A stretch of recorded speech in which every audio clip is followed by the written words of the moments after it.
नई दिल्ली में मीडिया से बातचीत करते हुए राष्ट्रवादी कांग्रेस के विधायक राजकुमार बडोले ने कहा कि 30 जून को उपवर्गीकरण संघर्ष समिति की ओर से मुंबई में बड़ा मोर्चा निकाला जाएगा, जिसमें राज्य भर के विभिन्न सामाजिक संगठनों के प्रतिनिधि शामिल होंगे। उन्होंने कहा कि अनुसूचित जातियों के उपवर्गीकरण को लेकर लोगों में कई तरह की शंकाएं हैं और 59 जातियों को आरक्षण का लाभ किस आधार पर दिया जाएगा, ये अब तक स्पष्ट नहीं है।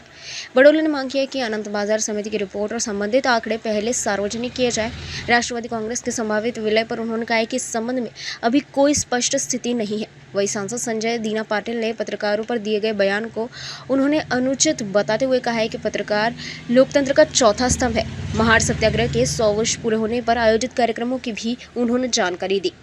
मुळातच विषय आहे की उपवर्गीकरण करताना राज्य सरकारनं जी बदर समिती त्या ठिकाणी निर्माण केली होती, या बदर समितीचा अहवाल अजूनपर्यंत त्या ठिकाणी लोकांच्या पुढे आलेला नाहीये आणि त्याच्यामुळे लोकांमध्ये संभ्रम निर्माण झालेला आहे। महाराष्ट्रामध्ये साधारणतः 59 अनुसूचित जाती आहेत। या 59 अनुसूचित जातींना 13% जो आरक्षण दिला गेलेला आहे त्याचा वाटा कशा पद्धतीने केला जाणार आहे, हा मुळात प्रश्न आहे आणि त्याच्यामुळे अनेक संविधानिक प्रश्न त्या ठिकाणी निर्माण होणार आहेत। संविधानिक मार्गाने त्या ठिकाणी अनुसूचित जातीचं उपवर्गीकरण झालं पाहिजे अशी या सगळ्यांची भूमिका आहे। बदर समितीचा अहवाल अजून सार्वजनिक केला गेला नाही आहे। कोणत्या जातीला किती आरक्षण दिलं जाणार आहे हे अजून त्या ठिकाणी आलेलं नाही आहे आणि संविधानाच्या 338(9) प्रमाणे राष्ट्रीय अनुसूचित जाती आयोगाला पहिल्यांदा एखादा अहवाल दाखवला पाहिजे, तो दाखवला गेला नाही आहे। त्याच्यामुळे लोकांमध्ये एक प्रचंड संभ्रम निर्माण झाला आहे आणि म्हणून या अनुसूचित जातीचं उपवर्गीकरण आता रद्द करण्यात यावं अशी मागणी सगळ्या पक्षांची संघटनाची आहे आणि 30 तारखेला त्या अनुषंगाने प्रचंड मोठा मोर्चा मुंबईमध्ये आयोजित केला गेलेला आहे।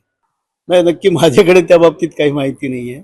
पक्षातील त्यांच्या अनेक लोक काही चर्चा करतात, पण अजूनही अशी कुठलीही गोष्ट आमच्या तरी कुठल्या कानावर आलेली नाहीये। कुठल्या पक्षातले लोक चर्चा करतात? शरद पवार आता जनरल चर्चा आहेत साधारणतः। पण त्यांची इच्छा असं दिसते की कारण त्यांनी असंही म्हटलं की आम्ही जे काही करू ते 8 खासदार एकत्रितपणे करू।